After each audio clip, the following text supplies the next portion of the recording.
Welcome back प्यारे students, एक बार फिर से आप सभी का HR4U में स्वागत है। तो आज इस शिक्षा के ज्ञान के केंद्र में आपका तहे दिल से स्वागत है। आज हम पढ़ेंगे शब्द के बारे में लगभग क्लास में आपको बता चुका हूं, लेकिन आज जो हम पढ़ेंगे वो इंटरेस्टेड है। तो हम पढ़ेंगे सबसे पहले कि बनावट या रचना की दृष्टि से शब्दों के कितने भेद हैं। इससे पहले के क्लास में मैंने पढ़ाया था उत्पत्ति की दृष्टि से शब्दों के कितने भेद हैं, 4 थे, तत्सम, तद्भव, देशज, विदेशज।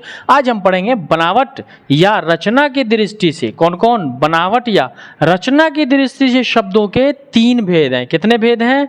ये देखिए आप, 3 भेद है। तो ऑब्जेक्टिव में आपको पूछा जाएगा मैट्रिक इंटर में प्यारे दोस्तों। तो ध्यान से देखो, आपके बनावट या रचना की दृष्टि से शब्दों के 3 भेद है। कौन कौन 3? पहला आपका होता है रूढ़। क्या होता है? रूढ़। दूसरा यौगिक, तीसरा योग रूढ़। तो आपको याद यहीं पे हो गया कि बनावट या रचना की दृष्टि से शब्दों के 3 भेद होते हैं, रूढ़, यौगिक, योग रूढ़। कौन सा? रूढ़, यौगिक, योग रूढ़। रूढ़, यौगिक, योग रूढ़। अब हम पढ़ेंगे कि पहला रूढ़ किसे कहते हैं। ठीक है, तो रूढ़ देखिए, रूढ़ है कि एक्चुअल में जिन शब्दों के खंड किए जाने पर कोई अर्थ न निकले, यानी कि ऐसा कोई शब्द जिनका खंड उसको हम तोड़ें और तोड़ने पर भी उसका कोई अर्थ, कोई मतलब न निकले, उसे हम रूढ़ कहते हैं। क्लियर है कॉन्सेप्ट?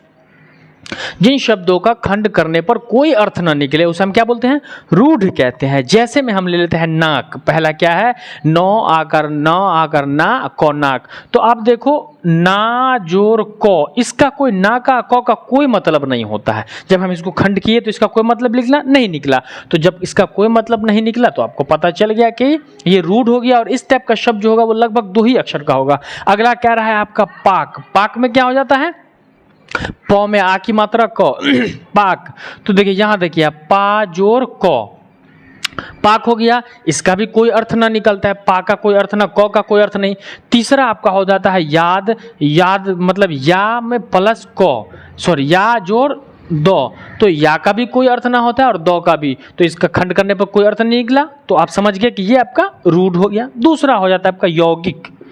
दूसरा क्या हो गया?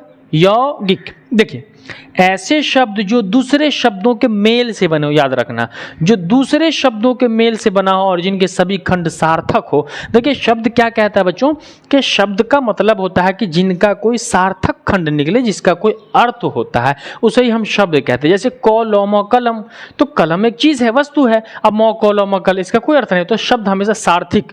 तो आपका यौगिक क्या कहता है कि ऐसे शब्द जो दूसरे शब्दों के मेल से बना हो और जिनके सभी खंड सार्थक हो। ये प्लस पॉइंट है कि दोनों 2 शब्दों के मेल से जुड़ा तो है, परंतु उसका दोनों खंड सार्थक होना चाहिए, जिसका कोई अर्थ हो। जैसे में आप देखिए घोड़सवार, ये जैसे में आपका घोड़सवार, तो इसमें 2 शब्द मिला हुआ। देखिए घोड़ा जोर सवार, तो 2 शब्द है ये, दोनों शब्दों के मेल से बना घुड़सवार।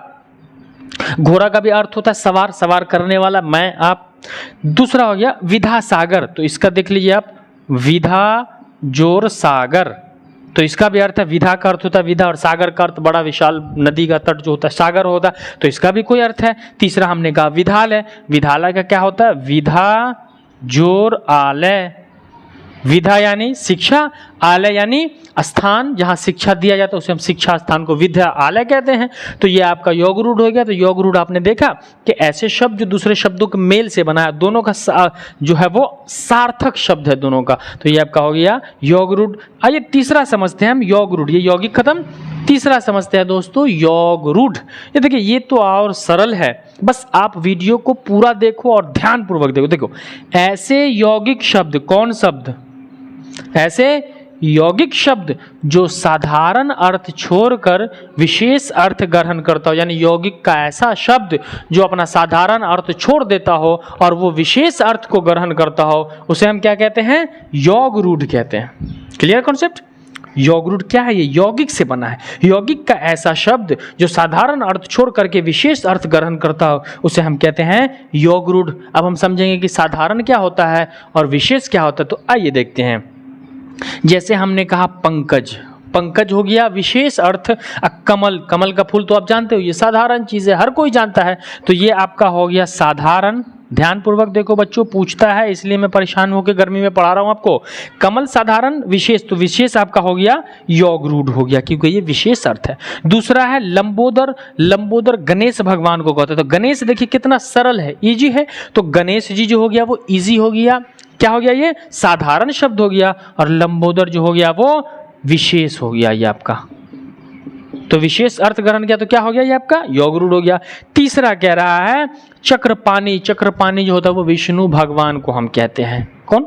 विष्णु भगवान। तो देखो विष्णु का नाम सुना तो आप तो पहचान गए, साधारण है, पहचान जाएंगे, लेकिन चक्रपाणी, तो चक्रपाणी आपका हो गया विशेष हो गया, और ये आपका साधारण हो गया बच्चों।